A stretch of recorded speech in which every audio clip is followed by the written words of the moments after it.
yeah.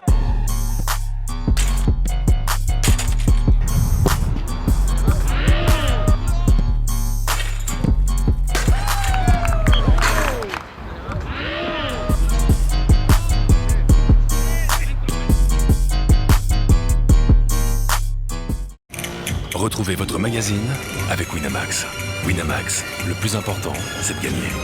Hello à tous, ravi de vous retrouver dans la quotidienne. Ça met des grosses frappes aux entraînements du Barça et du Real. Avant ce soir, la demi-finale retour de la Copa del Rey. On en a vu des sublimes côté Barça. Côté Real aussi, Carvajal, il est chaud. Ouais, c'est vraiment pas mal, il nous régale à chaque fois. Carvajal, je vous rappelle, 1-0 à l'aller pour le Barça qui a l'avantage. Mais Xavi nous a fait une Calimero en conférence de presse. Son équipe n'est pas du tout favorite.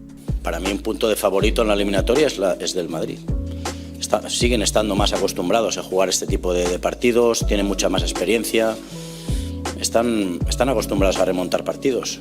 Entonces tenemos que estar muy alerta, ¿no? Para mí siguen siendo ellos los favoritos. Je vous pose donc la question du jour, qui va remporter le Classico selon vous? Vous voyez le Barça, le Real, vous nous donnez les buteurs, le score, les passeurs décisifs même si vous voulez, et demain on sélectionnera 2 commentaires.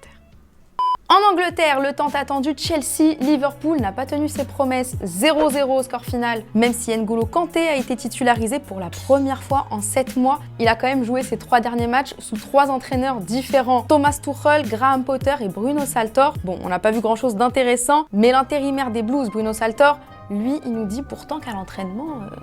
They score a lot of goals in training. They score a lot of goals. But as I said, is always... coming to a game is completely different, and it's something that we've been speaking and we've been working on it, and we need to keep going. D'ailleurs, hier, je vous demandais qui, selon vous, devrait prendre la succession de Graham Potter à Chelsea. Vous avez été nombreux à répondre Julian Nagelsmann, mais salut, toi tu as pensé à Mauricio Pochettino, habitué du championnat d'Angleterre. Il en connaît bien les équipes, alors pourquoi pas? Et mes 2 commentaires préférés, ça reste celui de Gabzer qui pense que Clément pourrait entraîner les Blues. Il a l'expérience fut qu'il faut. Et Deadly, toi tu nous dis, je ne vois pas comment Licia ne pourrait pas. Je pourrais, oui, mais je veux pas. J'attends le Real. Le Real Valladolid. Et tenez, le Gigantes FC chaîne Twitch, mais aussi équipe de Kings League, nous apprend que Luis Enrique a pris ce matin la direction de Londres pour peut-être y signer un contrat avec Chelsea. Ivan de la Peña, son ami, serait aussi du voyage pour négocier avec les Blues. Bon, on avait tout faux sur les pronostics. Du côté d'Aston Villa, ça va, ça a gagné 2-1 contre Leicester et ça a surtout gagné 9 places au classement. Les Villains depuis l'arrivée d'Unai Emery, ça s'éclate aussi en dehors du terrain. Emiliano Martinez a refilé le virus de son geste, sa petite danse à son fils Santi. Regardez, il fêtait son diplôme de player de la semaine.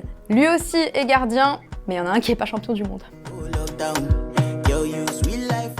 Hier, en Allemagne, c'était la grande soirée des Français, mais pas du Bayern, éliminé en coupe contre Fribourg, malgré un but d'Upamecano Dayo. En revanche, à Francfort, votre pote Randal Kolo Muani a inscrit un doublé en 93 secondes, au bout de 13 minutes de jeu. Pour la victoire en quart de finale de l'Eintracht face à l'Union Berlin, il nous a mis 1 minute chrono en poste. Mais ça va, on valide. Allez, petit football vrai pour faire une pause, je vous emmène à Madrid, chez les féminines, le Real affrontait Levante Las Planas et on a vu un bonbon, c'est signé Madame Caroline Moller, s'il vous plaît. Ce soir, c'est la demi-finale de Coupe de France entre Nantes et Lyon. Fort de leur succès à Paris, les Lyonnais sont à fond, surtout le grand Dejan Lovren et Anthony Lopez.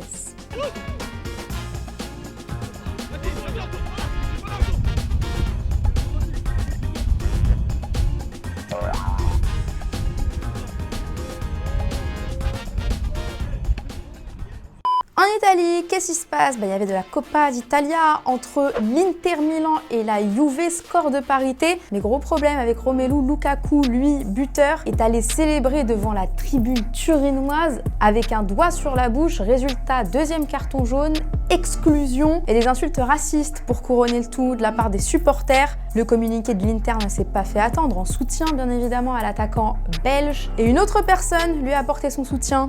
Ouais, le game changer Kylian Mbappé, voilà ce qu'il a mis en story. 2023 et toujours les mêmes problèmes, mais on ne va pas vous laisser faire. Dans quel monde vit-on? Sans transition, le frérot Fabrizio Romano a des nouvelles pour nous et elles ne sont pas bonnes pour le Paris Saint-Germain, dis donc, parce qu'elles concernent Léo Messi. Le club saoudien d'Al Hilal aurait selon lui proposé une offre avec un salaire de 400 millions d'euros annuels à la Pulga. Le PSG aurait proposé la même chose mais pas de feu vert de l'Argentin. Et enfin, Xavi l'aurait appelé malgré les règles du fair play financier imposées à Barcelone. Le joueur lui souhaiterait continuer en Europe au moins jusqu'à l'année prochaine. Affaire à suivre. Avant de se quitter, on sait où se déroulera l'Euro féminin 2025. Un indice, ce ne sera pas chez nous. Ouais, la France, candidate, a été éliminée dès le premier tour. Affaire de la finale de la Ligue des Champions au Stade de France oblige. C'est en Suisse que ça se déroulera. C'est la neutralité avant tout. Et voilà, c'est déjà la fin de la quotidienne. Demain, on débriefe le Nantes-Lyon en Coupe de France. C'est ce soir. Et d'ici là, on se quitte en images et en musique. Ciao.